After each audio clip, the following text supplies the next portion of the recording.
1절에서 9절까지 말씀 교독합니다. 누가복음 3장 1절에서 9절까지 말씀입니다. 신약성경 91쪽입니다. 오늘은 1월 10일 수요일 저녁입니다. 1월 10일자 본문 누가복음 3장 1절에서 9절까지 말씀 교독하도록 하겠습니다.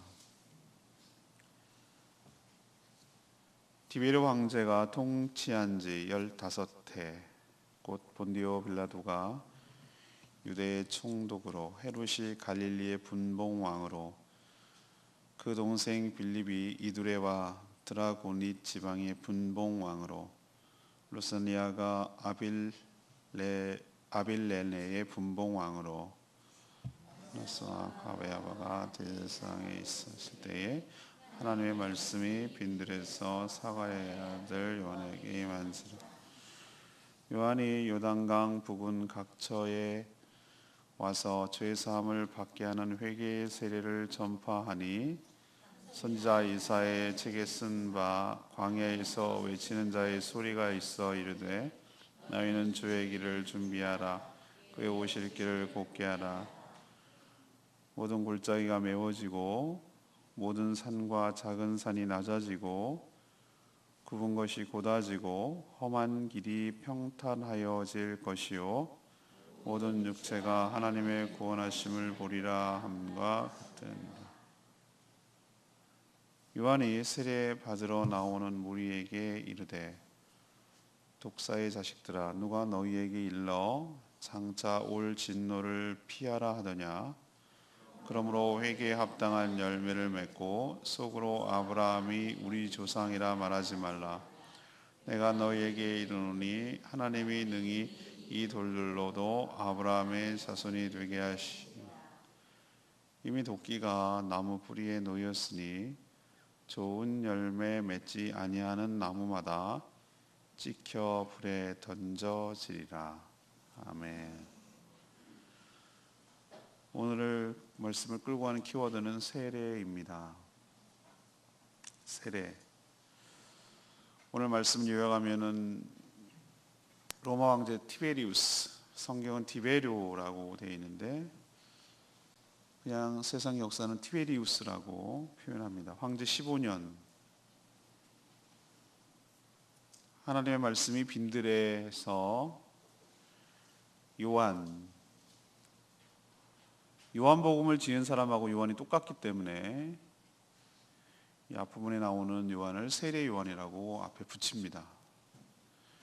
빈들에 있는 세례 요한에게 임했습니다.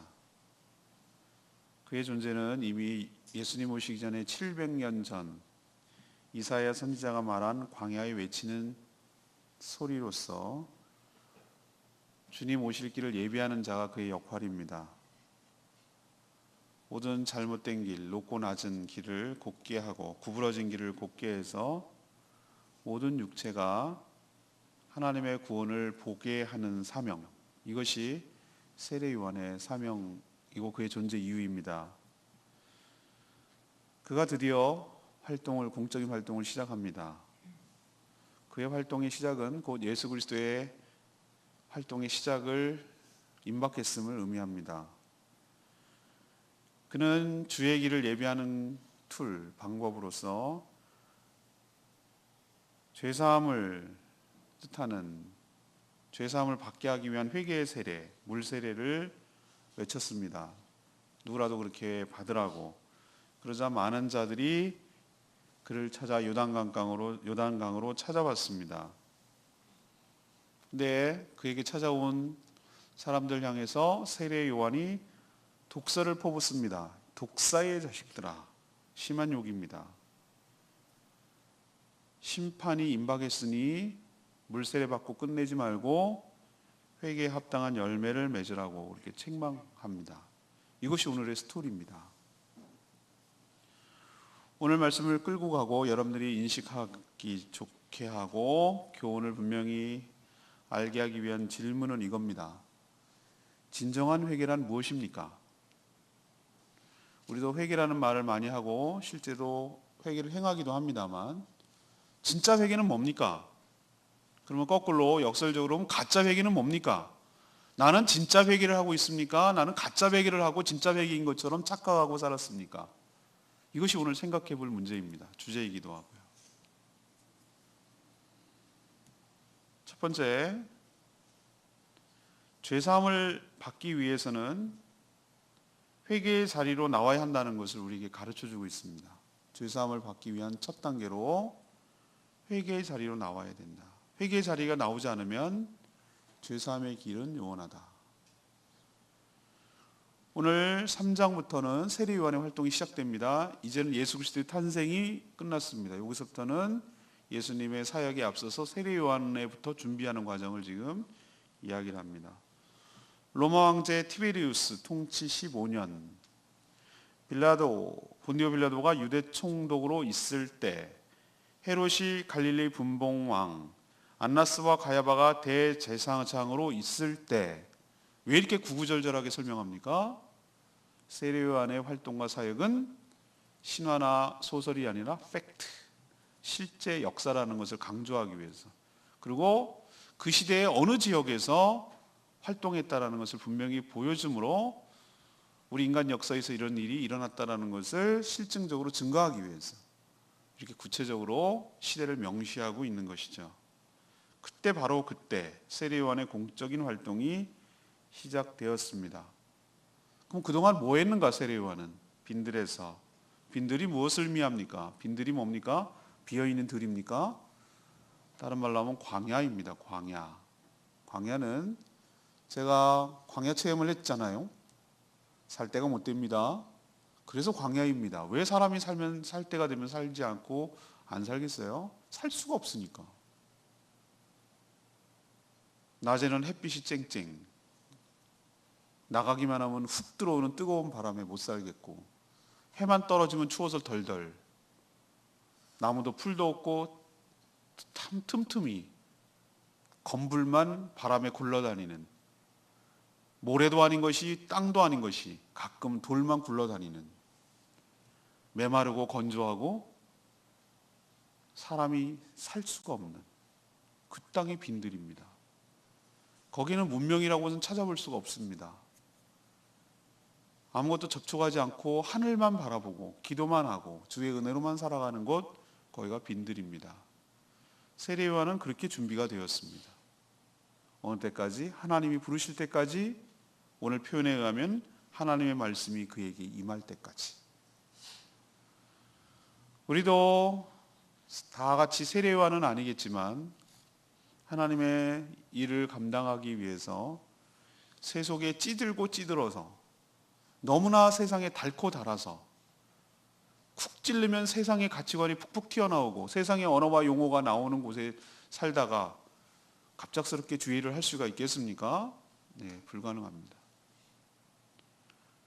주의 말씀이, 주의 성령이 임하지도 않았는데 설쳐되면 그게 주의 일이겠습니까? 그것도 아닙니다. 세례 요한은 우리는 본받았고 도전을 봐야 됩니다. 주의 말씀이 임할 때까지 빈들에 있었더라. 빈들에 있는 세례 요한에게 주의 말씀이 임했더라. 여러분도 주님 앞에 존귀하게 쓰임 받는 복된 인생이 되기를 원합니다. 축복합니다. 그러기 위해서는 빈들에서 주의 말씀이 임하기를 간절히 사모하고 그 때를 기다리는, 내가 먼저 설치지 않는 주님의 때를 분별하는 복된 인생으로 출발하게 되기를 축복합니다. 그래서 세례 요한은 본격적인 사역을 시작하는데 요단강을 중심으로 죄사함을 받게 하는 회개의 세례를 전파하기 시작했습니다. 여러분, 하나님의 은혜를, 여러분의 죄를 사함받기 위하여 이 요단강으로 나오십시오. 그리고 죄사함을 상징하는 세례를 받으십시오. 이렇게 외친 거죠. 근데 세례 요한의 사역은 놀랍게도 예수님이 오시기 전, 세례 요한이 오기 전 700년 전에 이사야 선지자를 통해서 예언됐다라는 것이 오늘 4절에 기록되어 있습니다. 그의 사명은 주의 길을 예비하는 것이죠. 그의 오실 길을 곧게 하고 구부러진 길을 곧게 하고 골짜기 푹 꺼진 데를 메우고 험한 길을 평안하게 하는 겁니다. 대통령이 우리가 어디 간다 그러면 경호실이 먼저 가서 다 준비하고 테러를 대비하고 동선을 짜고 이렇게 움직일 의전을 활동을 다 정해놓고 움직입니다. 그게 기회의 길을 예비하는 것입니다. 영화제를 준비할 때 레드카펫을 깔고 포토라인을 설정하고 간판을 걸고 이에 그 유명한 여배우들, 남배우들을 맞이하는 것을 준비하는 것입니다. 세례요한은 예수 그리스도의 오심과 그의 사역을 예비하는 것인데 그것은 바로 회개를 촉구하는 상징, 물세례를 줌으로써 자신의 죄를 돌아보게 하고 그의 앞에 자신을 비추어서 예수 그리스도를 믿게 하는 전초 밑작업을 하는 것입니다. 우리가 요리를 할 때 메인 요리 셰프가 할 수 있도록 서브 보조, 주방 보조 해주는 게 얼마나 중요한지 모릅니다. 밑재료를 썰고 재료를 준비해주고 다 세팅해서 준비해서 언제든지 준비할 수 있도록 해놓는 것, 그게 바로 셰프가 준비할 길을 예비하는 길이죠. 세례요한의 역할은 바로 예수님 오실 길을 예비하는 것인데 그 툴, 그 방법은 바로 회개를 촉구하는 물세례였습니다. 많은 자들이 이 세례요한의 외침을 통해서 자극을 받고 실제로 요단강으로 세례를 받으러 나왔습니다. 제가 세례요한의 세례터를 가봤잖아요. 여러분이 생각하는 요단강은 굉장히 맑고 청아하고 깨끗하고 그럴 것 같은데 구정물 같았어요. 이미지가 확 구겨졌어요. 흙탕물 같은 느낌을 솔직히 받았어요. 강도 진짜 이거 강이라고 표현해야 될지 또랑이라고 표현해야 될지, 물론 큰 데는 폭이 넓습니다만 세례터라고 해서 이렇게 가봤더니 무슨 뽀얀 흙탕물 같은 곳에 이렇게 터가 되어 있고 거기에 난 잠기고 싶지 않은 그런 느낌을 받을 곳이었는데 아무튼 거기가 그렇다 그러니 옛날에 2000년 전이 좀 달랐겠죠, 그죠? 근데 아무튼 글로 다 나왔어요. 하긴 뭐 인도는 겐지스강은 그 똥물에다가 하고 있으니 그거보다 난 것 같긴 하지만 아무튼 거기로 나왔단 말이에요. 다 요단강가로. 그리고 세례를 받았어요. 여기서 우리에게 첫 번째 도전 주는 건 그거예요. 구원의 첫걸음이 뭘까? 그리고 그 반응은 뭘까? 구원을 받기 위한 첫 번째 반응은 뭐 해야 될까? 이것은 바로 회개에 있다라는 것을 우리에게 도전을 주고 있고, 그 죄사함을 위한 시작도 자신의 죄를 뭐하는 것? 돌아보고 하나님 옆에 회개하는 것, 자신의 죄를 시인하고 동의하고 인정하는 것부터, 그리고 말씀에 비추어서 자신이 죄인임을 직시하고 그것을 인정하는 것부터 시작하는 것이 바로 죄사함의 첫걸음이 회개일 줄로 믿습니다. 왜 우리가 구원을 얘기하면서 죄부터 얘기합니까? 자신이 죄인이라고 인정하지 않는 사람에게는 구원의 의미가 없기 때문에. 왜 회개를 강조를 합니까? 자신이 죄인인 것을 인정하고, 눈물을 좀 이따 얘기하겠지만 눈물을 흘리고, 그것이 회개가 아니라 자신이 죄인인 것을 시인하고 인정하고 자신이 구체적으로 무슨 죄를 졌다라는 것을 accept, 받아들이고 agree with, 동의하는 것이야말로 바로 죄사함의 첫걸음이기 때문에 이런 자만이 구원의 은총이 임할 수 있게 될 줄로 압니다. 그렇지 않은 자, 자신이 죄인이라고 생각하지 않는 자에게 구원을 아무리 얘기해봐야 그건 구원이 아니고 은혜가 아닌 것이에요. 왜? 가치가 없기 때문에. 내가 왜 죄인이야? 내를 왜 구원을 해? 내가 왜 구원을 받아야 돼? 이렇게 생각하는 사람에게 구원을 백날 얘기해봐야, 예수 그리스도의 십자가 보혈을 백날 얘기해봐야 아무 소용없어요. 그래서 구원의 첫걸음으로 교회에서, 성경에서 여러분이 죄사함을 받기 위해서는 회개의 자리로 나와야 됩니다. 자신을 돌아봐야 되고 자신이 죄인임을 시인하고 하나님께 용서를 구해야 여러분 죄사함을 받습니다 라고 말하는 이유가 거기에 있는 줄로 믿습니다. 구원만 그럴까요? 구원 이후의 삶은 그렇지 않습니까? 아닙니다. 구원 이후에도 우리의 본성, 육신은 그대로 있기 때문에 우리의 옛 성품, 옛 자아를 따라서 우리도 죄를 먹고 마시고 살아갑니다. 구원과는 상관없이 구원받은 이후에도 그렇습니다. 이게 아이러니하지만 현실이고 실존입니다. 똑같은 구원의 원리에 따라서 우리가 구원받은 이후에도 똑같은 원리를 적용시켜서 우리가 회개의 자리, 죄 용서함을 받기 위한 회개의 자리에 나올 때, 그리고 실제로 회개할 때 여러분에게도 죄사함의 은총이 있게 될 줄로 믿습니다. 이것이 바로 진정한 회개의 첫걸음입니다. 두 번째는 세례를 받았다고 해서 죄사함을 받는 것은 아니라는 것을 우리에게 가르쳐 줍니다. 세례를 받았다고 해서 죄사함을 받은 것은 아니다. 이 세례요한의 외침은 유대 땅을 완전히 흔들어 놨어요. 많은 사람들이 세례요한에게 죄사함을 받기 위해서 세례를 받으러 실제로 요단강가로 많이 나왔습니다. 많이 나왔다는 얘기는 뭐죠? 많은 무리들이 왔다고 표현하고 있어요. 왜 많이 나왔습니까? 그 말이 먹혔다. 다시 말해서 너희들이 죄사함을 받기 위해서는 죄사함을 상징하는 물세례를 받아야 된다는 이 말이 동의가 됐다. 그래서 행동까지 옮겨졌다. 이 얘기는 무엇을 의미하는가? 스스로 자신들이 무엇이라는 것을 인정하는 것이죠. 죄인이라는 것을 깨닫고 자기가 죄인인 것을 인정하는 그런 결과가 가져왔어요.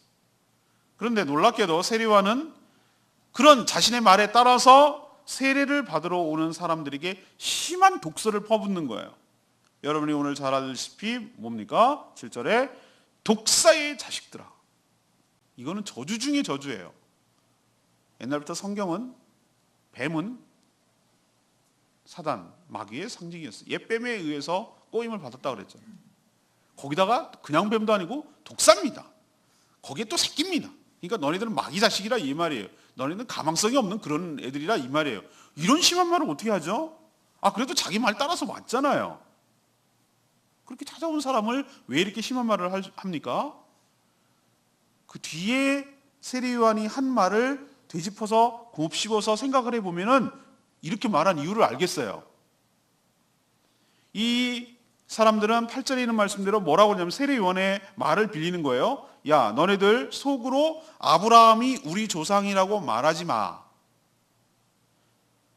내가 너희에게 이르노니 하나님이 능히 이 돌멩이들로도 아브라함의 자손이 되게 할 수 있어 라고 말하는 것을 착안해 보면, 유추해 보면 세례요한이 왜 독사의 자식들이라고 했는지를 알 수가 있어요.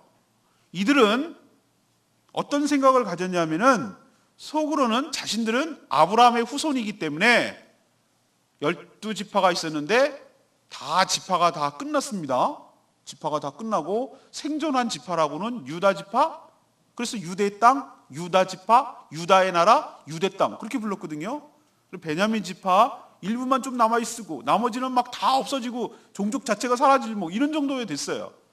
북쪽 이스라엘은 완전히 혼혈이 돼가지고 저것들은 도대체 우리 민족이라고 할 수 없을 정도야 라고 말할 정도로 타락했거든요. 그래서 자신들은 유일하게 살아남은 아브라함의 적자, 아브라함의 후손이기 때문에 구원은 자동빵, 족보대로, 혈통대로. 그렇게 구원의 조건은 내가 아브라함의 후손이기 때문에 자동 받는 것을 이미 정해놓고, 그럼 뭐하러 나와? 근데 살면서 저지른 여러 죄들이 나를 괴롭히는 거예요. 죄책감이 나를 시달리게 하는 것이 찜찜하고 괴로운 거예요. 구원은 상관없는데, 이미 아브라함의 자손이니까 구원은 상관없는데, 구원은 받아놨는데 살면서 자신이 지은 죄를 맨날 동물로 희생제사를 드려도 뭔가 채워지지 않는 뭔가가 있어. 근데 제가 저렇게 말하는 거 보니까 하나 좀 따놓으면 뭔가 좀 안심이 되고 보험이 들어질 것 같아. 저거 하면은 좀 뭔가 죄책감이 좀 사라질 것만 같아. 이것저것 하나 걸리라 이거예요.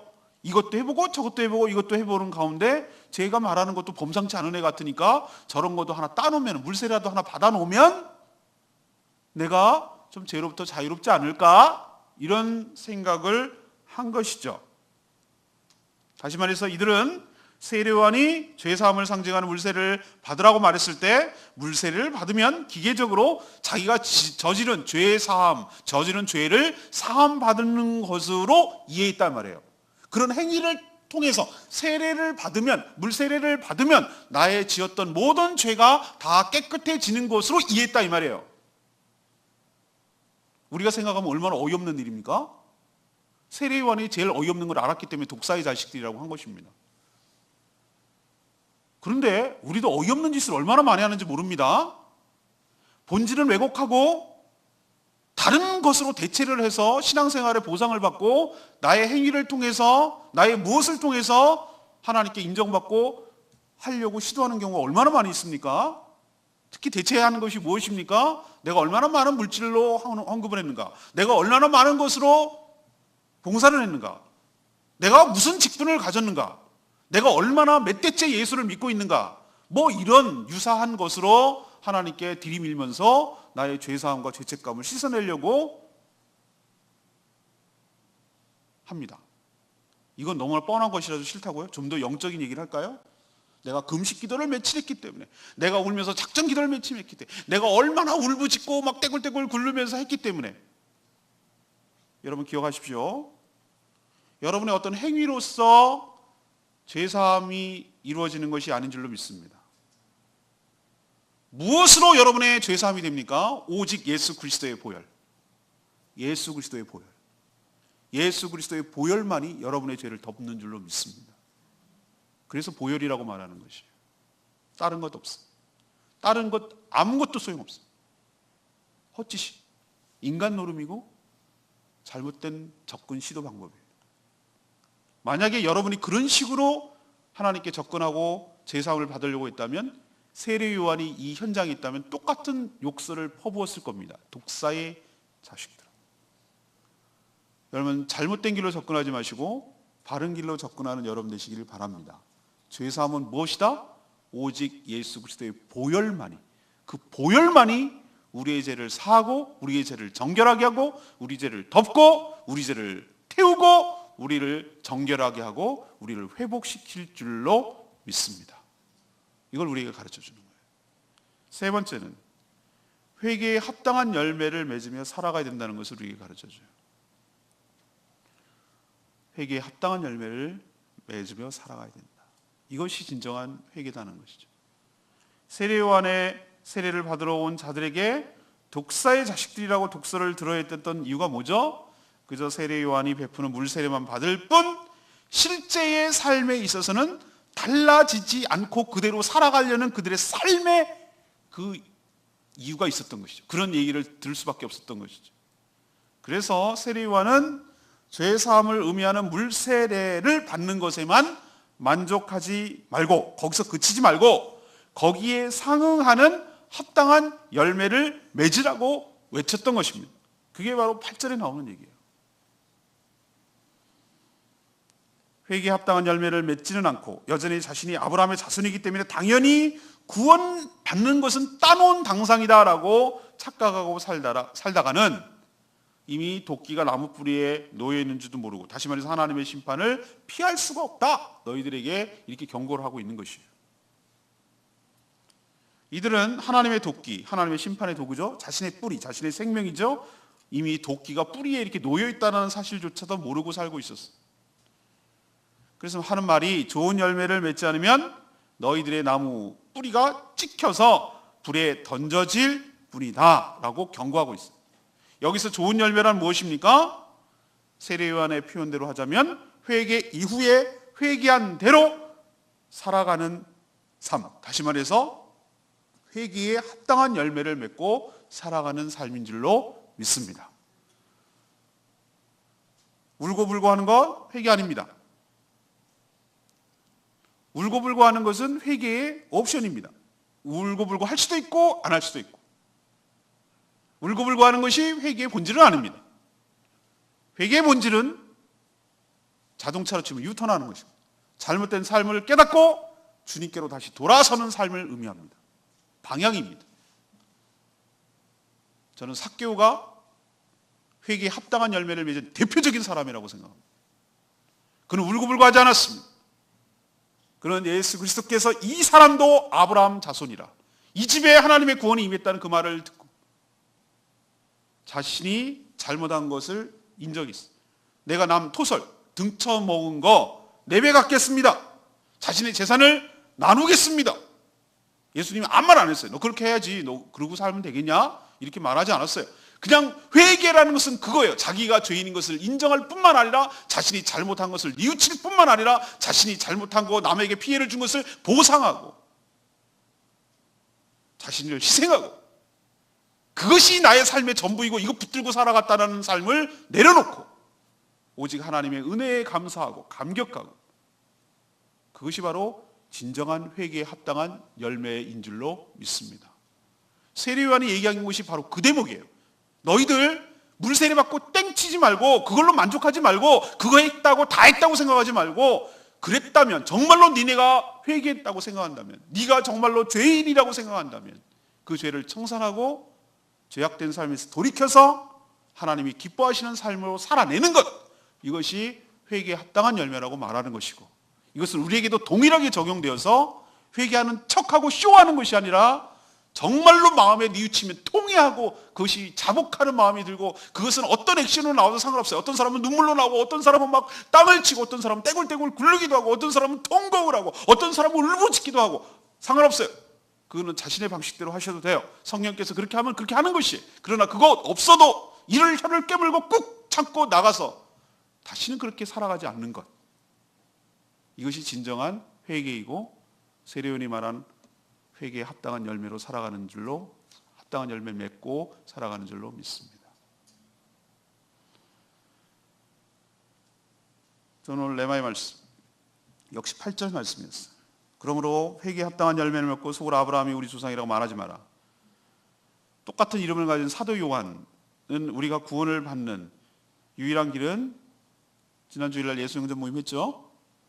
영접하는 자 곧 그 이름을 믿는 자에게는 하나님의 자녀가 되는 권세를 주셨으니, 우리가 어떻게 해야 거듭나는지를 얘기하고 그 뒤에 안 되는 거, 이는 혈통으로나 육정으로나 사람의 뜻으로 되지 않는다고 그랬어요. 이것은, 그러니까 다시 말해서 거듭나는 것은, 영접하는 것 곧 그 이름을 믿는 자는 이거 이렇게 되는 것만이 유일한 건데, 안 되는 거, 인간 짝퉁을 세 가지 얘기를 했어요. 3종 세트.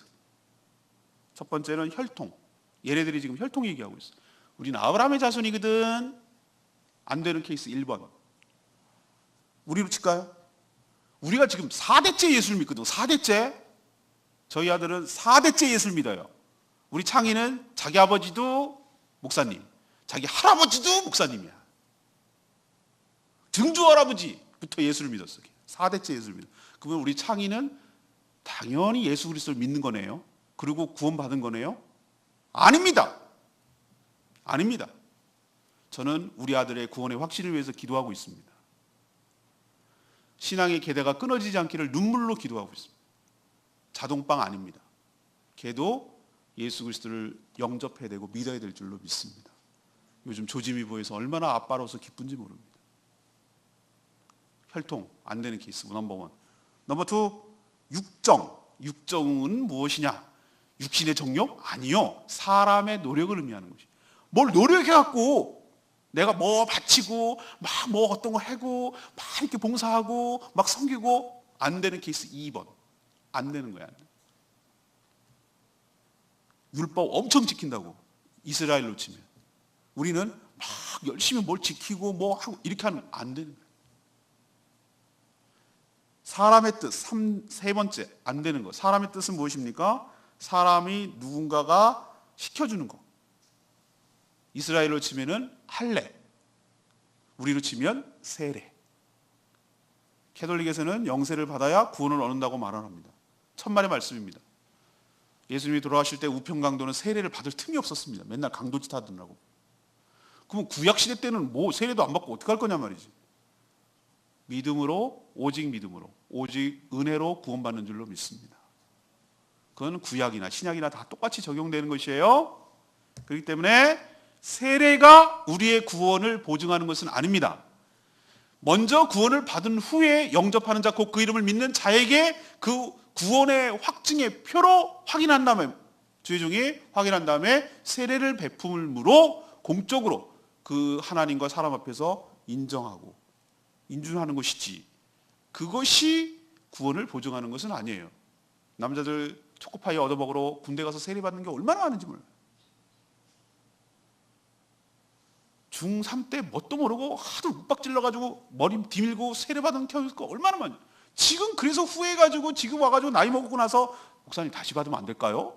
이렇게 하는 사람들이, 어이없는 일들이 많이 벌어지는 이유가 바로 거기 있어요. 목회자의 1차적인 책임, 2차적인 것은 뭐죠? 세례를 받으면 나는 예수 믿는 사람이야, 세례를 받으면 나는 기독교인이라고 스스로 착각하는 사람들 때문에 이런 일이 벌어지는 거예요. 이것이 세례요한 시대나 지금 이 시대나 하나도 다를 바가 없어요. 똑같은 우를 범하고 있는 것이에요. 여러분도 회개에 합당한 열매를 맺는, 안 되는 것 갖고 부여잡지 않고 진정으로 회개에 합당한 열매를 맺고 진정한 회개를 하는 저와 여러분 되기를 소망합니다. 오늘 말씀을 정리하겠습니다. 오늘 끌고 가는 질문은 무엇입니까? 오늘의 질문은 무엇입니까? 진정한 회개는 무엇인가? 이 질문을 제가 던졌습니다. 오늘 말씀을 풀어가고 이끌어가는 질문을 알고 있어야 돼. 이 질문이 굉장히 중요해요. 이 질문을 던져놓고 여러분에게 대답을 해주는 거예요. 여러분이 갖고 있던 평상시 그럴 수 있었던 생각해 볼 만한 의문을 갖고 있었던 이 질문을 던지는 거예요. 여러분에게.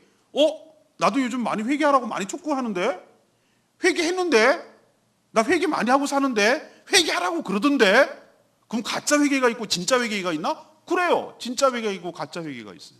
오늘 진짜 회개에 대해서 얘기하는 거예요. 그러면은 이렇게 안 하는 건 가짜 회개네요? 맞아요. 적용을 잘하고 있는 거예요. 그럼 첫 번째, 진정한 회개는 뭐라고 그랬어요? 죄사함을 받기 위해서 1차적으로 뭐 해야 된다고 그랬어요?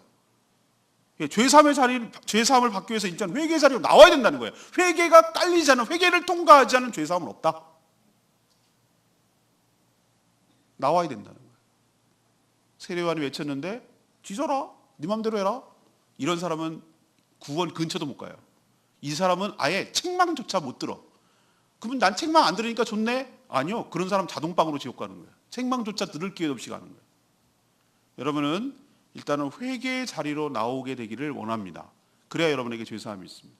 두 번째, 여러분 진정한 죄사함은 내가 어떤 인간적, 여기서 세례라고 표현했지만 물세례 하나 받은 것, 내가 회개의 눈물로 기도한 것, 내가 무슨 통성을 한 것, 나에게 무슨 작전 기도한 것, 내가 울고불고 한 것, 이거 끝나면 끝!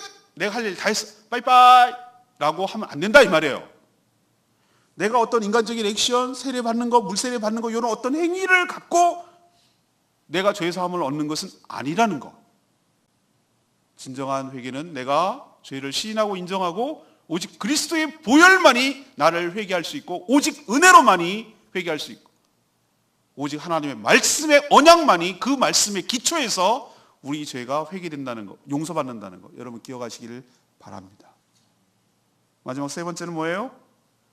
회개를 했으면 회개한 증거가 있어야 되는데 그것이 합당한 열매로 나타나야 된다는 거예요. 삶이 바뀌어야 된다는 거예요. 삶이 턴오버가 된다는 거예요. 턴오버. 농구하다가 뺏기는 거 턴오버. 유턴. 자동차로 치면. 그렇게 되어야 이 사람이 진짜 회개했다고 말할 수가 있다. 회개한 척, 회개한 쇼 하지 말고 삭개오처럼 진정한 회개의 삶을 살아가는 복된 인생 되기를 축복합니다. 오늘 말씀 붙들고 기도하기 전에 아까 불렀던 찬양이죠. 663장 찬양지 663장 부르고 기도하겠습니다.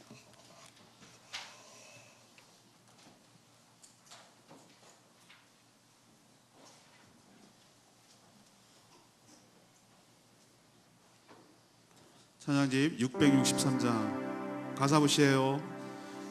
신실하게 거룩하게 살게 하여 주시옵소서. 예, 우리가 진정으로 회개했으면 신실하고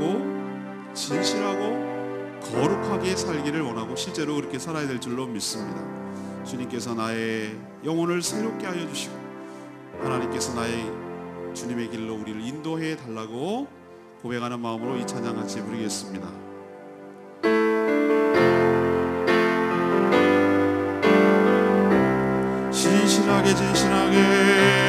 진실하게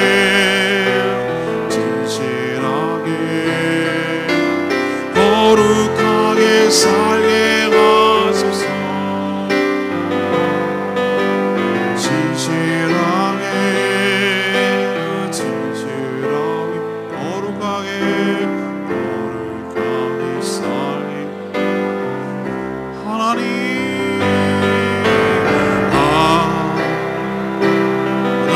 하나님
주소서. 하나님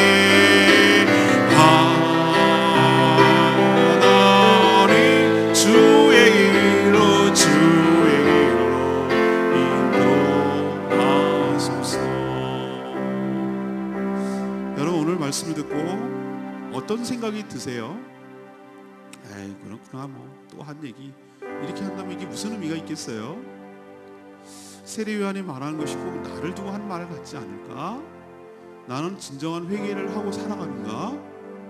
내 회개는 너무 형식적이지 않을까? 내 할도리 한 걸로 난 끝났다고 생각하지 않을까? 그렇다면 여러분은 합당한 회개가 아니라 거짓된 회개, 위선된 회개, 독사의 자식들이라고 소리 들을 수밖에 없는 그런 회개를 하고 사는 거예요. 이건 진정한 죄사함이 있을 수가 없는 것이. 오늘 말씀을 들었다면 이건 아니구나 라고 판단된다면 이제부터라도 하나님, 내가 진심으로 회개하며 진정으로 회개함으로 합당한 삶을, 회개 합당한 삶을 살아내는 저희가 되겠습니다라고 하나님께 결단하고 약속해야 되지 않겠습니까?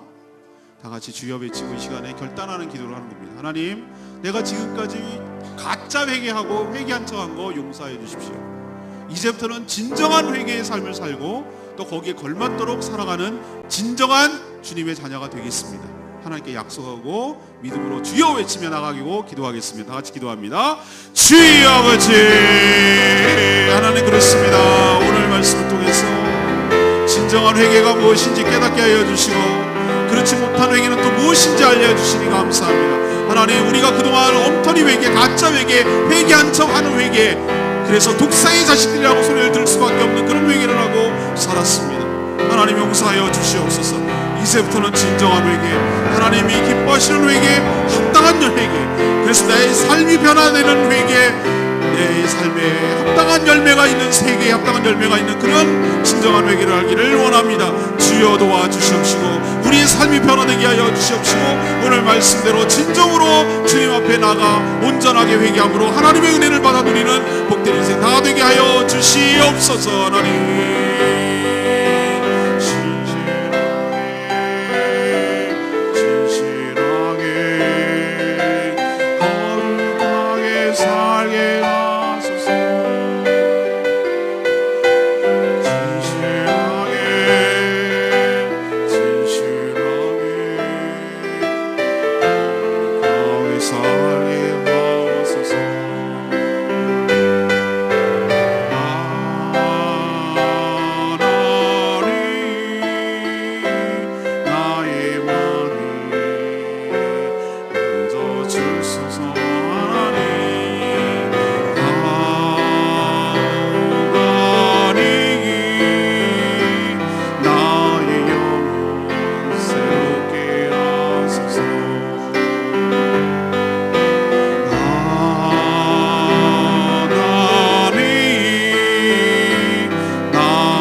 말씀을 통해 우리에게 진정한 회개가 무엇인지 가르쳐 주시니 참 감사합니다. 저희가 죄사함을 받기 위해 회개의 자리로 나오게 하여 주시옵소서. 그러나 회개 자체가 죄사함의 근거는 아님을 깨닫게 하여 주시옵소서. 우리에게 선한 것이 없음을 인정합니다. 오직 예수 그리스도의 보혈만이 우리를 정결케 할 수 있음을 믿습니다. 형식적 종교행위로 만족하지 않게 하시고 성령을 통해 주시는 우리 삶의 변화가 있게 하여 주시옵소서. 회개에 합당한 열매를 맺고 살게 하여 주시옵소서. 저희 삶이 완전히 달라져서 좋은 열매, 하나님 보시기에 기뻐하는 열매로 많이 맺고 살게 하여 주시옵소서. 이후로부터는 저희들의 회개가 달라지기를 원합니다. 오늘도 하나님 앞에 엎드려 간구하는 기도 제목마다 응답하여 주시기를 원하옵고 예수 그리스도의 이름으로 기도합니다. 아멘.